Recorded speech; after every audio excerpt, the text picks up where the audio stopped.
both players at 10 and 1. Along with Anthony Stripcheck, they are in a tie for first place.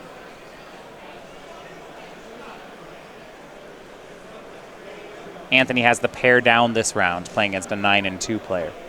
So this is table 1, and Aaron will start Pendelhaven onto Noble Hierarch. Losing the die roll, not ideal against Infect. When they have the turn 1 Hierarch too, it makes it really easy to leverage their spells against your one-man interaction. Once you have that mana advantage, casting Blossoming Defense in response to a removal spell is pretty easy. Faithless Looting comes out for Stempo. Now, Ryan, for the first game here, both players are on 6-card hands. Usually I like that for Infect. I was actually going to go the other direction. Infect is the deck that's kind of taxed to have a specific mixture you want to have counterplay to your opponent's removal spells. A 6-card hand that just has 2 removal spells is going to be a pretty big ask for a 6-card hand against Infect to actually punch through. Infect does want your opponent to be resource light, but it also kind of needs to be resource heavy. Sure. When you're a pump spell-based strategy, having 1 Might of Old Krosa, not so good. Having 2 Might of Old Krosas is excellent. Right. And speaking of damage, Aaron exalts in for 2 with Noble Hierarch, and that's going to be it. No Infectors in play just yet. Yeah, second Hierarch it builds your battlefield, but you do want to win the game with the Infect. Theoretically, you can win it with regular damage. That's going to be particularly hard against a removal spell-heavy deck.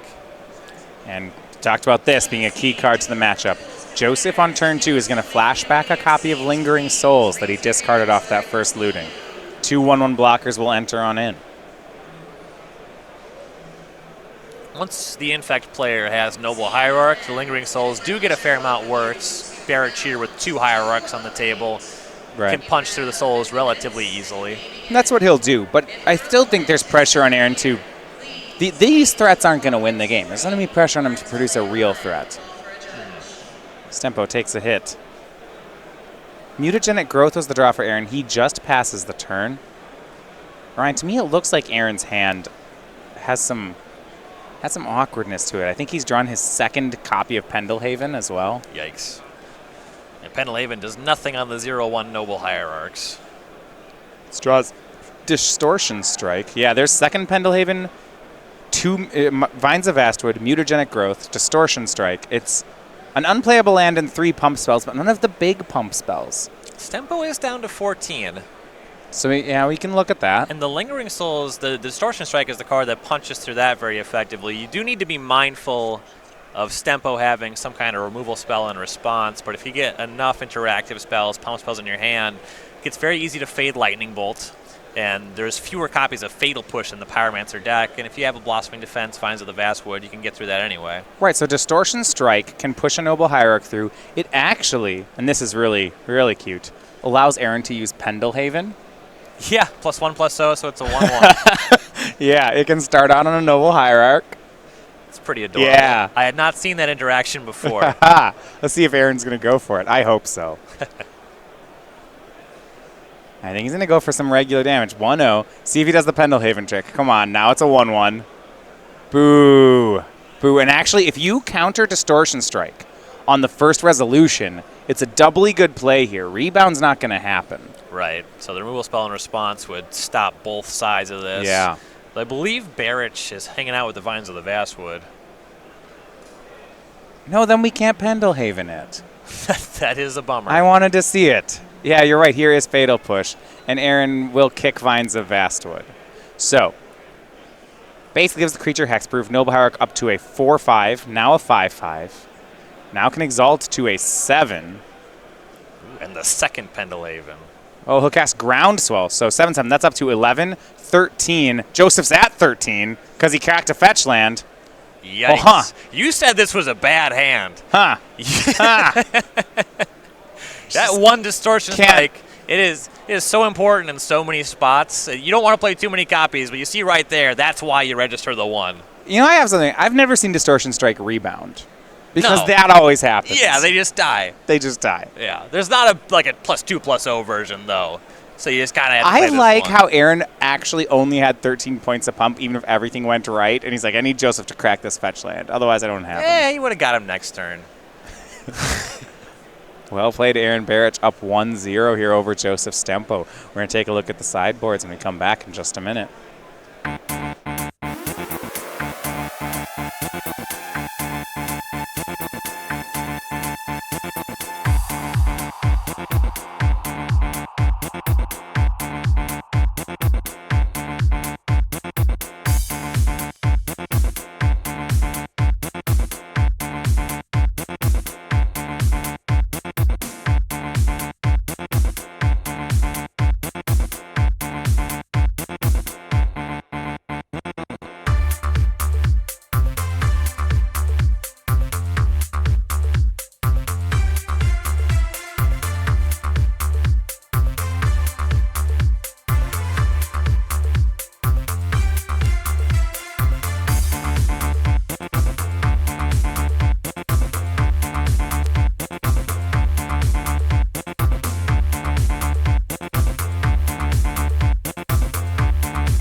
back here. Game number 2, Aaron Barich, Xaxes. Mull to 6, regular damage kill with Noble Hierarchs. Love it. The regular damage kills are definitely my favorite from the Infect deck. Let's look at Joseph Stempo's sideboard. 3 copies of Leyline of the Void, 3 Molten Rain, 2 Engineer Explosives, 2 Wear Tear, 2 Cabal, an Anguished Unmaking, Hazaret, and Liliana of the Last Hope. There's a lot of different options for removal here, Ryan. What do you like? Yeah, so you have a number of things that are pretty contextual, the Molten Rains and the Wear Tear. I think Molten Rain's a little bit slow to try to go for Inkmoth Nexus. Doesn't really play here. Wear Tear is another card that only deals with Nexus. I'd rather go for Blood Moon to answer those. Yeah, and you have those in the main deck, and that plays. And it's also good against this 2-color deck that doesn't play any basic islands. It's just a lot to like about Blood Moon. The card I really like in the sideboard is Liliana of the Last Hope. Yeah. Just picks apart every creature in Barich's deck. How about this, Ryan? If you board in Cabal, those regular damage kills are never going to happen. I guess Imagine that last turn if there was a Cabal in play. Joseph would have been just fine. Yeah, I guess. You're off it? I'm pretty not interested. Engineer Explosives is quite good in the matchup, though. Now, speaking of regular damage, though, Aaron Barich, 4 copies of Geist of Saint Traft. If Aaron's on that plan, look, honestly, the Cabal wouldn't be bad, but that's a pretty weird sideboard. Yeah, that's pretty rad. It's going to line up really well against these removal spell heavy decks. I also like the Shaper's Sanctuary in the sideboard for that bet reason. Aaron's boarded in the Geists. Turn 1 Engineer Explosives for 1 on Joseph. Right, if they're in the deck list, this has got to be a matchup for them. I would assume. And Aaron sees an Engineer Explosives for 1, makes a 1-drop. Here's Glistener Elf. Yeah, if it's only a 1-for-1, that's fine. totally fine. What I do like about Engineer Explosives here is that it dodges cards like Vines of Vastwood. What I don't like is I have a bingo square for Invention on the battlefield, and that's an Expedition. Yeah. There's no Invention Engineered Explosives. I believe you. No, those are masterpieces, right? Wait. They're all masterpieces. Okay. Blighted Agent for Aaron.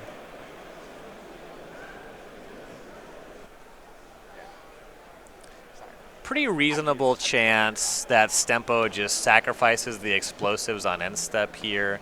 I wanted to spend my mana. Yeah. I get that maybe you could get more value out of these explosives, but against Infect, spend your mana. Well, it's just you're not going to get more value. Barich knows what he's doing. Yeah, maybe. Oh, and Engineer's Explosives on 1. Maybe he'll forget about it. Maybe he'll make another Elf. Okay. And Aaron has made 3 Infectors. You see, Inkmoth Nexus was his second land there. Especially once the Blighted Agent comes down, there's a good chance you're going to need to use some kind of removal spell on the Blighted Agent on this turn. So just pop the explosives now, use your mana. I like that a lot. What's the card at the front of his hand? Is that Promo Fatal Push? I think he's got that's Metal Hand at the front. I could be wrong. I believe I saw a Colligan's Command in Stempo's hand. And there is. you do have to worry a little bit about mutagenic growth if that's your play. Though unless your hand is pretty flush, if you don't have a configuration where you can cast 2 reasonable spells on this turn, I can't imagine you're doing anything better than firing off Colligan's Command. I always look at these hands against Infect, like Colligan's Command, and think, he's going to activate the Inkmoth. I'm going to shock the Blighted Agent, shatter the Inkmoth. It's going to be great. And it's like, there's just no way that's not happening. You can try that play, and your reward is probably losing on the spot. Probably losing on the spot. Ooh, okay. I like this more. This Liliana one is Last better. Hope. I didn't see that one. Yeah, Liliana Last Hope. It's not going to check the Inkmoth Nexus, but it's going to check every other creature in Barich's deck. And the thing is that Joseph has 1 poison. So an attack and 2 groundswell effects would kill him, but there's not really enough mana on Aaron's side. He would need mutagenic growths to make that happen. And so instead, it's Spellskite and Noble Hierarch, and Aaron will pass. He's got to play them both because that Hierarch protects spell. You know what's protected? You know what's good on against these creatures? Colligan's Command. It's pretty good. Well, if Joseph taps out to remove both these creatures, then a 4th land could kill him. That's true. You do get to use the mode of discard a spell because the Last Hope will kill the Noble Hierarch. So destroy target artifact, discard a card. Right, and then you kind of gamble. Does Barich have enough leftovers?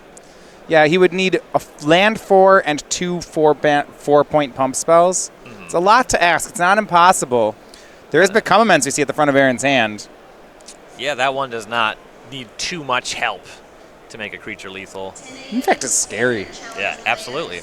The thing about it, though, is unless Stempo is able to cast 2 particularly good spells, which I actually, at this stage of the game, don't think Lightning Bolt is one, because of the Spellskite, certainly, but also just in general, once you get to this stage, even if you get the Spellskite off the battlefield, a pump spell in response to the Lightning Bolt makes it just no good.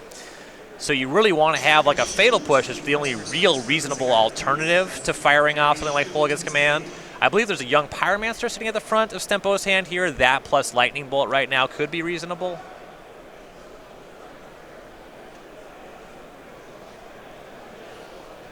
You see Liliana activated the Spellskite blocks, so now Joe has the option to finish off the Spellskite with Lightning Bolt.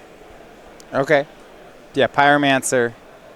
Bolt makes a token. Lily pluses to shoot down the Spellskite, but this is a very dangerous spot for Stempo. He's liable to get killed by Inkmoth Nexus right now. Yeah. And the reason to go for the Pyromancer over the Call Against Command on that turn is because you can start applying pressure on the way back. He had some things going on previously, but if you don't have a clock, you're not going to be able to close the game actually. Well, right now, just Become Immense plus Noble Hierarch is 8 more points of poison? Yep, though Barich, he'd need to be able to cast a few things first. Only 3 cards in the graveyard. No poison at all, just makes Blighted Agent, says go. Liliana the Last Hope goes for Blighted Agent. Aaron, and this is a win regardless. Aaron will Blossoming Defense it. The way Barich played the last turn tells you a lot about what's going on in his hand. He's setting up for 1 more turn to try. He left up 2 lands instead of getting in a chip shot when it was good with the Inkmoth Nexus. right. So that means he probably has 2 points of interaction here. Stempo's window is reasonable. You have this free Liliana activation, then you can Call Against Command in response to the first pump spell. Barich likely has a second. Yeah, and I like this. Deal 2 damage and discard. Call Against Command in response was the choice for Stempo. Yeah, and because it's Call Against Command, that's going to just knock Barich out. Yeah, he probably is going to let this go and discard and try to leverage the Becoming Immense on the Inkmoth Nexus. Well, if he protects his creature, he loses his whole hand. Yeah. So you see he loses the Blighted Agent, loses the Groundswell. His last card is Become Immense. But he is a point of poison short right now. He's got 1 from Inkmoth. Exalted makes 2. Become Immense makes 8, but he needs 9. And the way that played out, had Barich gone in for that chip shot, if the play patterns happened the same way on Stempo's turn, he would have had lethal this turn. Yeah, hard to say, certainly. But I think you're right. There's going to be a punish here. He activates Inkmoth. He's going to Become Immense it. This will get Joseph to 9 poison, but the 10th poison looks like it's going to be a check. Aaron doesn't have protection from any removal anymore. Right.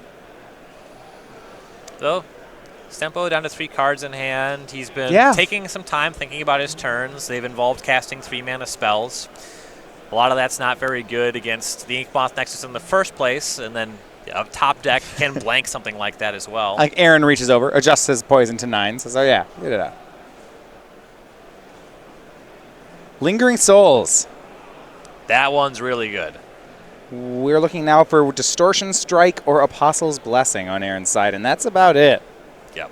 1 copy of each. And you see him as he fans through there. He has left in Apostle's Blessing for sure. Fetchland finds Dryad Arbor. I'm going to check that off. Bingo square there. That blocked the young Pyromancer. I got a 4 in a row, Ryan. This is the week. Well, I got bad news for you. Did you already win? No, but your 4 square is... Well, you might see Inventor's Fair in Standard. I don't think you're going to. Attacking creature gets exalted. I got that. Inventor's Fair gains a life? Yes, probably not in Standard. Technically Standard legal. My best it's Lantern and KCI in Modern. One of the top 8 decks needs to be those. Right, it would have to be the top 8, yeah. Okay.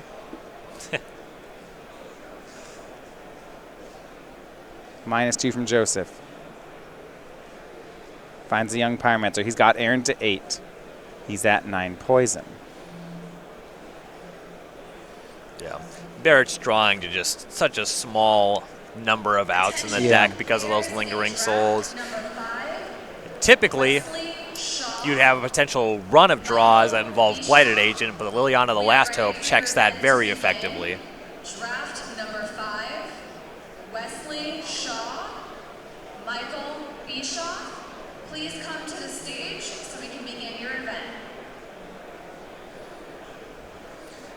The way it's set up right now, Stempo has just a 2-turn clock on the battlefield. You have 3 elementals, 2 spirits.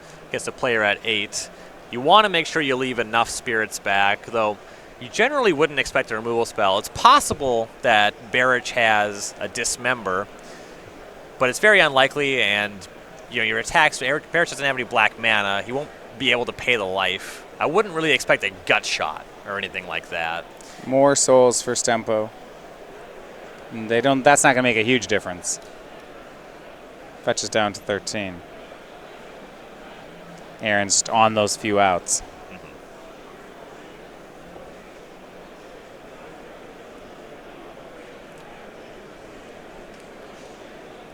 And it looks like Stempo does have some kind of follow-up, but he doesn't need it. He's already winning the game, and Barich doesn't need to see it. Yeah, picks up the cards. So we are going to go to a third game between the two. We looked at some of Joseph Stempo's options during the last round. Now, Aaron is going to have some sideboarding of his own to do. We'll look at Aaron's sideboard and talk about how we can bounce back for the third game when we come back after a minute.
Back here for game number 3. Winner of this will enter our final standard leg of the day, 11-1. 3 players tied for first right now. It's Joseph Stempo, Aaron Barich, and Anthony Stripchek. So Anthony win last round over Austin Collins, but Aaron's trying to keep pace here. He'll be on the play for the third game. Ryan, it does not look like he's gone for his 4 guys to St. Traft in this matchup. Yeah, that was a card that we talked about going into game 2. It is a lot easier to leverage on the play, particularly your Noble Hierarch deck. You can play that turn 2 unchecked. Any pump spell allows you to attack pretty freely into Lingering Souls. The Mardu Pyromancer deck does generate a reasonable amount of blockers, and we're talking about Geist of St. Traft. Then Young Pyromancer actually becomes a problem, whereas for most of your threats, it's typically just Lingering Souls you really have to worry about. It can have some bad games, but Stempo is really heavy on 1-mana spells and high-impact 3-mana spells. We saw in Game 2, Liliana the Last Hope, Kolaghan's Command be very effective, and that stuff just doesn't play against Geist. Okay, so you think on the play we might go for that? Yeah, I would not be surprised to see it. This is definitely the kind of matchup where you reach for threats like that. Turn 1, we have a Shaper's Sanctuary from Aaron Barich. Not a creature here. And for Stempo, interacting with that is Engineered Explosives or Bust. Yeah, this card's very powerful in the matchup. He could have his sideboard Wear Tears in, I suppose.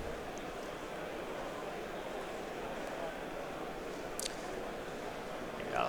Whenever a creature you control is target a spell or ability an opponent controls, you draw a card. So it doesn't work with your pump spells, but it does certainly more than enough. Every time I've played against an Infect player with this, playing Grixis, though, I tend to have drawn explosives. Thoughtseize here from Stempo. We see a second Shaper. Is that second Shaper Sanctuary? I think it is. It looks a lot like it. That's not a great one to have. Glistener Elf, Dryad Arbor, 2 more lands. He'll take the Glistener Elf. Going to leave Aaron with a bunch of Shaper Sanctuaries. It's not a great hand, though. He at least gets to cast second Sanctuary, play Dryad Arbor this turn. I was just going to say, what if he draws Geist to St. Draft with these 2 Sanctuaries? That's not really a combination. He just did. Yeah. Oh, it's okay. Whenever Joseph targets Geist to St. Draft, Aaron will draw 2 cards. I would be very frustrated if I was a judge and I took that Once call. Joseph makes a glaring spotlight and then goes for the kill spell, Aaron will draw 2 cards. That's some powerful magic. It's just Aaron's next leveling here. That's probably not it. Yeah, the thing is, he had a Glistener Elf. It played well with these cards, but the draw is just not shaping up. I love this card. See, it definitely tells you how you're supposed to play it. You know that friend of yours who has that Boggles deck? Right here. That's where the Boggle is. He's right there. Hexproof is among my least favorite both mechanics and design decisions in Magic, and I still hate Glaring Spotlight. Look. You just shine the light, and now here's Geist to St. Draft. Yeah, so the board is Geist to St. Draft, 2 Shaper Sanctuaries, played perfectly. But at the same time, it might work. I mean, if you can't answer the Geist, it's fine that Aaron has a bunch of cards that don't do anything. Yeah, and if you get some blockers in place, then Barich maybe draws an Infector and the Sanctuaries do something. Joseph, whatever Joseph do, that Angel token's getting in for 4. You're not going to Fatal Push the Angel token. Can block it with the Spirit. Yeah, but sometimes you do see players do things like that. Yeah. And Joseph, this is a play-draw thing, has a Blood Moon in hand. Would have been fantastic on the play. Aaron, I don't think can make Geist to St. Draft under Blood Moon. No, he has just his basic forests. Yeah, he can't produce either of the appropriate colors. And Barich has produced a basic forest, so even through a Blood Moon, he can play some pump spells on the Geist.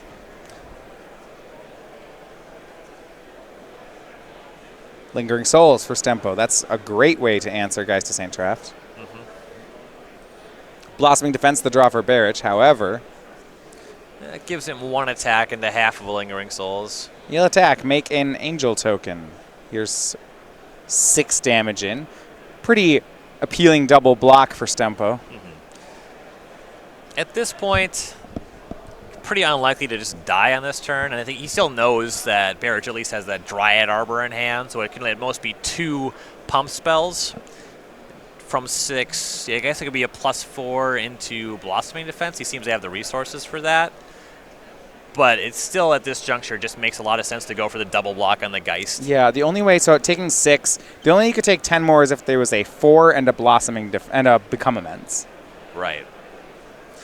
No blocks just doesn't really make any sense. Right. Splitting the blocker is also not really too sensical because there's no combination that just makes the Angel lethal.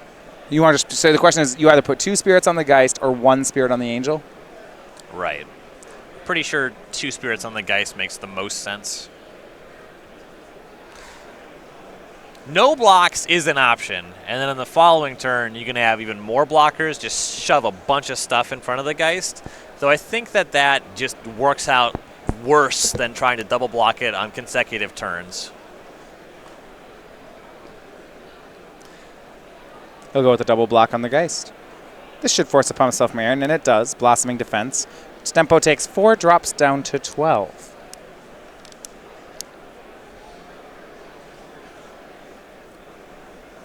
And there's the Dryad Arbor from Barich. First creature that these Shaper Sanctuaries are going to care about. And you see really in this game, things aren't shaping up ideally for Barich. He continues to have this Sanctuary Geist non-combination going for him. But the reason you have Geist on the sideboard is it does so much heavy lifting just as a singular card.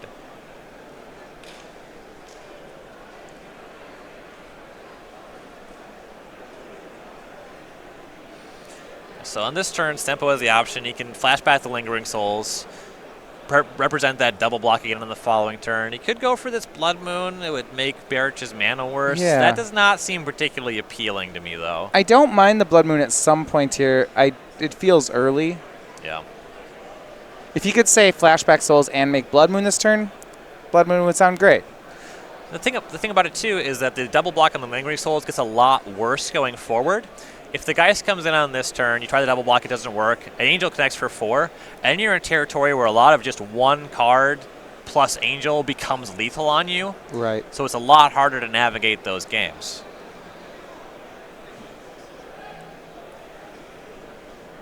Aaron, back to an attack. It's Geist to St. Traft. He held back Dryad Arbor, and I was wondering if that would swing, but it does not. It's a double block from Stempo, and it'll be Vines of Vastwood for 2 mana from Barich. 4 more damage, Stempo's down to 8. And maybe these Angel tokens will do it on their own. Yeah, there's Blighted Agent follow-up. That one's a ways away from closing with Poison, though if that becomes what the game is about, the double Shaper Sanctuary really makes that plan very robust. Currently, the Shaper Sanctuaries have been a double mulligan the entire game. Yeah, I don't know if they're going to draw any cards. It actually isn't terrible because now Joseph's in the difficult position that if he answers Geist of St. Traft, then he has to deal with these leftover threats, and because he's at a low life total in the Shaper Sanctuaries, it's not clear if he can do that. Yeah. We're on Barich's end step, Stempo with the Sacred Foundry on tapped. He has a Lightning Bolt towards the front of his hand. I'm not too interested in bolting the Blighted Agent. How about bolting Aaron? From 16?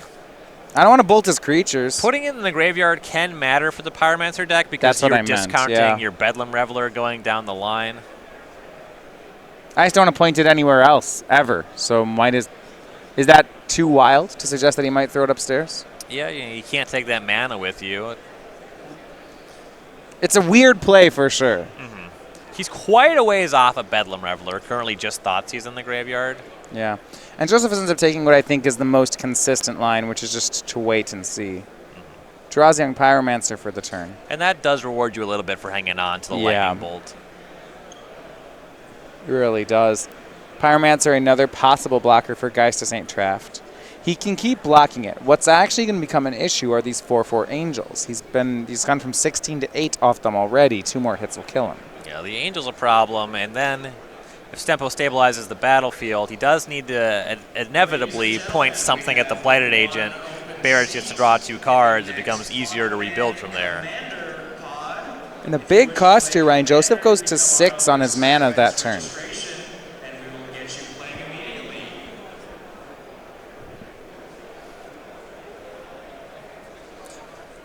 Imagine you'll see Young Pyromancer coming down this turn.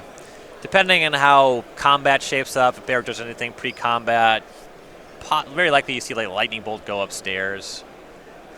Colligan's Command in Aaron's draw step. Not bad. Yeah, that's quite a bit better than just putting the Lightning Bolt. And Barich drew kind of a bad one. It was Relic of Regenerators, but you don't know that. And you see that burn plan is online. The mode he chose was 2 damage to Aaron, and Aaron discards a card. All creatures are safe. So Aaron just swings in with Blighted Agent. It's only 1 poison. Passes back. See how many times in a row Joseph can make that play. Something that the Blood Moon does do on this battlefield, it turns off Kicked Vines of Vastwood as a draw for Barich because he just has single green. Stempo has been holding on to that Blood Moon for a while. Now he has a good amount of mana to work with.